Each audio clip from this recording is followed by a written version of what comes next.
ఇక్కడ స్పెషల్ ఏంటంటే ప్రతి రెండో శనివారంకి అయితే తిరుపతి నుంచి స్వయంగా లడ్డూలు వస్తాయండి. లోపల వీడియో తీయకూడదు, కాకపోతే మీకోసం తీసాను నేను.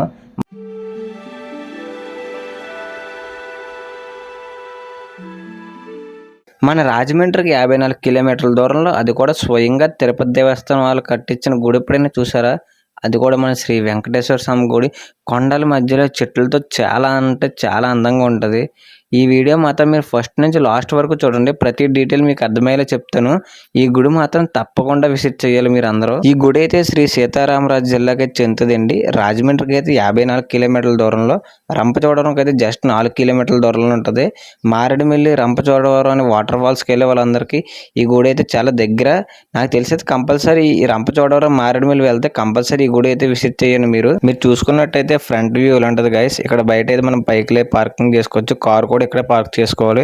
మనకి పక్కన అయితే రేకుల షెడ్ కనిపిస్తుంది కదా, ఇక్కడే మనకి భోజనాలు ఉంటారు ప్రతి శనివారం. ఇంకా మనకైతే ఒక 1.5 అవర్ ఉంది. ఇప్పుడైతే ప్రిపేర్ చేస్తున్నారు భోజనాలు అవి. ఈలోగా మనం టెంపుల్ విజిట్ చేసి వద్దాం. గుడి అయితే చుట్టూరు కొండల మధ్యలో, చెట్ల మధ్యలో ఉంటుందండి.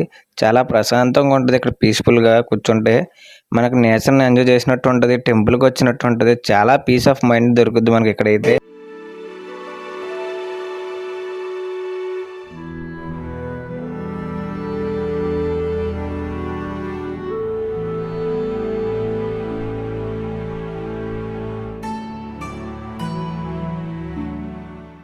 ఇక్కడ స్వామివారికి ప్రతిరోజు ఏ టైంకి ఏం జరుగుతుందో డీటెయిల్గా ఇచ్చారండి.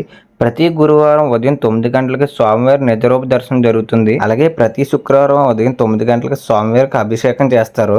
అలాగే ప్రతి ఆదివారం ఉదయం 9 గంటలకి ఇక్కడ అయితే స్వామివారికి అభిషేకం జరుగుతుంది. అభిషేకం చేయించుకున్న వారికి అయితే సంతానం కలుగుతుందని ఇక్కడ రాస్తుంది. మనకి ఎంట్రన్స్ చూసుకున్నట్టయితే గోపురం ఈ వ్యూ పాయింట్ లో ఉంటది. మనం దీని గుంటానే మనం లోపలికి అయితే వెళ్ళాలి. లోపలికి వెళ్ళిన తర్వాత గజస్తంభం, టెంపుల్ వ్యూ పాయింట్ అయితే ఇలా ఉంటుంది గైస్. మరీ పెద్దది కాదు, మరీ చిన్నది కాదు గుడి అయితే. కాకపోతే సింపుల్గా ఉంటుంది, చాలా బాగుంటుంది పీస్ఫుల్గాన. మిమ్మల్ని ఏం అడగట్లేదు, జస్ట్ ఒక లైక్, ఒక కామెంట్, ఒక షేర్, అంతకుమించి మాకేమొద్దు. కాకపోతే లోపలైతే కెమెరాలు అలో చేయట్లేదు, అందుకే సైలెంట్ గా ఇక్కడ బయటకు వచ్చి తీస్తాం మేము. కాళ్ళు కూడా కాలిపోతున్నాయి ఎండలో. ఎవరైనా గుడికి వచ్చుంటే మీకు ఎలా అనిపించిందో కామెంట్ చేయండి. అండ్ గుడి కూడా చాలా ప్రశాంతంగా ఉంది, కొండల మధ్యలో ప్రశాంతంగా. టెంపుల్ కూడా చాలా బాగా కట్టారు నీట్ గా. శనివారం అయితే ఇక్కడ చాలా మంది క్రౌడ్ వస్తున్నారు. ఇక్కడ శనివారం అయితే మధ్యాహ్నం 12 గంటల నుంచి అయితే భోజనం కూడా పెడతారు. ఎవరన్నా ఈ గుడికి వచ్చి కామెంట్ చేయండి మీకు ఎలా అనిపించింది ఏంటో. మేము వెళ్ళినప్పుడు అయితే మాకు దద్దోజనం అయితే పెట్టారు ప్రసాదం కింద. ప్రసాదం అయితే చాలా బాగుంది టేస్ట్ గా. ఇదైతే టెంపుల్ బ్యాక్ వ్యూ గైస్. మేమైతే ప్రదక్షిణలు చేస్తున్నప్పుడు అయితే మీకు చూపించడానికి అయితే వీడియో తీసాను. మొత్తం 3 ప్రదక్షిణలు అయితే చేశాను నేను. కాకపోతే ఎండ అయితే చాలా దారుణంగా ఉంది, చెమటలు అయితే చాలా దారుణంగా వచ్చినాయి.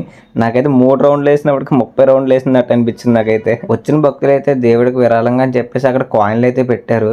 మా సాయి, మా ఫ్రెండ్ రాజేష్ అయితే వాళ్ళ పిచ్చిది అక్కడ కాయిన్ నిలబెడితే మనసులో కోరుకున్న కోరికలన్నీ దేవుడు నెరవేర్తాడని చెప్పేసి తెగ ట్రై చేసేస్తున్నారు. నేనైతే ట్రై చేయలేదు, మా ఫ్రెండ్ అయితే ట్రై చేశాడు. సాయి అయితే పెట్టలేకపోయాడు. రాజేష్ మాత్రం ఒక్క ఆయన కాదు 2 కాయిన్లు అయితే నిలబెట్టాడు. ఏం కోరుకున్నాడు పాపం గట్టిగా దేవుడిని. అలా గుళ్ళో కాసేపు కూర్చొని ఆడుకుంటూ పాడుకుంటూ ఇంకా అలా అయితే భోజనం చేయడానికి బయటకు వచ్చాం. కాకపోతే టైం అయితే 11:30 అయింది. మనకు లంచ్ అయితే ఇక్కడ 12:30కి పెడతారు. ఇంకా 1 అవర్ అయితే అయింది. ఆ రేకుల షెడ్లో అయితే చాలా కష్టంగా కూర్చున్నాం, ఎందుకంటే ఎండ ఇప్పటికే ఇరగొడేస్తుంది. దానికి తోడు చాలా అంటే చాలా చెమట వచ్చేసింది మాకైతే.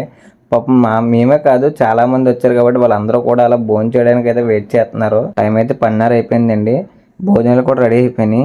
ముందు స్వామివారికి పూజ చేసి ఆ వండిన ప్రతి ఐటెం ప్లేట్లో పెట్టి స్వామివారికి పెట్టిన తర్వాత మనకు పెడతారు ఇక్కడ పూజ చేసిన తర్వాత. ఈ రోజు అయితే ఈ శనివారం నేను స్పాన్సర్ చేస్తానని చెప్పేసి భక్తులందరికీ భోజనాలు వాళ్ళే దగ్గరుండి వండించి పెడుతున్నారండి.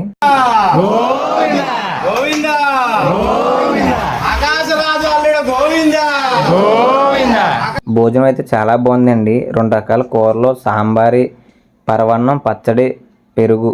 చాలా అంటే చాలా బాగుంది భోజనం అయితే. మన ఇంట్లో తిన్నట్టు ఉంది. ప్రతి శనివారం 12కి పెడతారు భోజనం. ఇక్కడ మీకు దగ్గరలో భోజనం హోటల్ ఉండదు కాబట్టి మీరు కంపల్సరీ శనివారం వస్తే ఇక్కడ భోజనం చేసే వెళ్ళండి. ఏదో ఇంట్లో ఫంక్షన్కి వచ్చినట్టు ఉందండి. ఇక్కడైతే అందరూ కలిసిమెలిసి ఒకరికొకరు తిరిగిపోయి నవ్వుతూ మాట్లాడుకుంటూ కింద కూర్చొని ఆ రేకుల షెడ్లో ఎంత ఎండన్నా కూడా భోజనం చేస్తున్నారు. ఎంతైనా స్వామివారి దయ ఉంటే ఏదన్నా ఉన్నట్టే. ఇక్కడ స్పెషల్ ఏంటంటే ప్రతి రెండో శనివారంకి అయితే తిరుపతి నుంచి స్వయంగా లడ్డూలు వస్తాయండి. లోపల వీడియో తీయకూడదు, కాకపోతే మీకోసం తీసాను నేను. మా లక్ ఏంటంటే మేము వెళ్ళింది రెండో శనివారమే, అంతే మేము లడ్డూలు తీసుకున్నాం. మా వంతు అయితే స్వామివారికి అయితే 150 రూపాయలు చదివించామండి. ఈ రోజు భోజనాలు పెట్టిన వాళ్ళు ఎవరో తెలియదు కానీ వాళ్ళ ఫ్యామిలీ ఎక్కడున్నా హ్యాపీగా ఏ కష్టం లేకుండా ఉండాలని కోరుకుంటున్నాను. ఆ వెంకటేశ్వర స్వామి దయ ఎప్పుడు వాళ్ళకి ఉండాలి. ఈ గుడి కట్టి సుమారు 2 సంవత్సరాలు అవుతుందండి. ఎప్పటి నుంచో రావాలనుకుంటున్నాను కానీ కుదరట్లేదు. ఈసారి మాత్రం వెంకటేశ్వర స్వామి నువ్వు రారా నా గుడికని చెప్పి నన్ను ఆశీర్వదించారు. అందుకే స్వామి దయ వల్ల ఈరోజు రాగలిగాను నేను. మళ్ళీ చెప్తున్నా గాయస్, ఈ టెంపుల్ మాత్రం చాలా అంటే చాలా బాగుంది. కొండల మధ్యలో చాలా పీస్ఫుల్గా. ఎవరైనా రాకపోతే కంపల్సరీ ఒక్కసారైనా వెళ్ళి చూడండి, మీకు కంపల్సరీ నచ్చుద్ది. అప్పుడు అనిపిస్తుంది తమ్ముడు వ్లాగ్ బాగా చేసావు అని. అండ్ నా తోచిందైతే నేను చూపించగలిగాను వీడియోలో. సో మీకు వీడియో నచ్చినట్టయితే ఒక లైక్ కొట్టి నా వ్లాగ్ ఎలా అనిపించిందో కామెంట్ పెట్టండి కంపల్సరీ. వీడియో నచ్చితే ఒక 5 కన్నా షేర్ చేయండి.